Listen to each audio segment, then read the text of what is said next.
எந்த ஒரு வேலை செஞ்சாலும் பாராட்டு கிடைக்கல அப்படின்னா அந்த வேலைக்கு மதிப்பே கிடையாது. அதே மாதிரி தாங்க, நம்ம எவ்வளோ கஷ்டப்பட்டு சமைச்சாலும் நல்லா இல்லைன்னு சொன்னால் நம்மளுக்கு எவ்வளோ கஷ்டமாக இருக்கும்.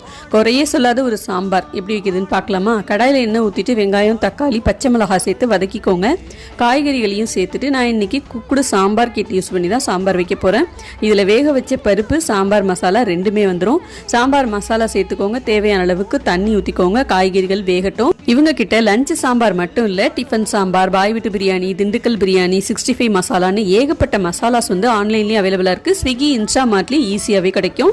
செஃப் லெவலில் சமைக்கணும்னா இந்த மசாலாஸை ஒரு தடவை ட்ரை பண்ணி பாருங்கள். இப்போ வேக வச்ச பருப்பு தேவைன்னா தண்ணி சேர்த்து நல்லா கலந்துட்டு, சாம்பாருக்கு எப்போதும் போல் நம்ம தாளிப்பு கொடுப்போம் இல்லையா? எண்ணெய் சூடானதுக்கு அப்புறம் கடுகு, ஜீரகம், காஞ்ச மிளகாய், கருவேப்பிலை எல்லாத்தையும் சேர்த்துட்டு கடைசியாக கொத்தமல்லி இலை சேர்த்துக்கலாம். இனிமேல் குக்கரில் பருப்பு வேக வச்சு தான் சாம்பார் வைக்கணுமா அப்படின்னு யாருமே யோசிக்க வேண்டாம். குக்குடு சாம்பார் மசாலா இருந்தாலே போதும். குக்கிங்கே ரொம்ப ஈஸி.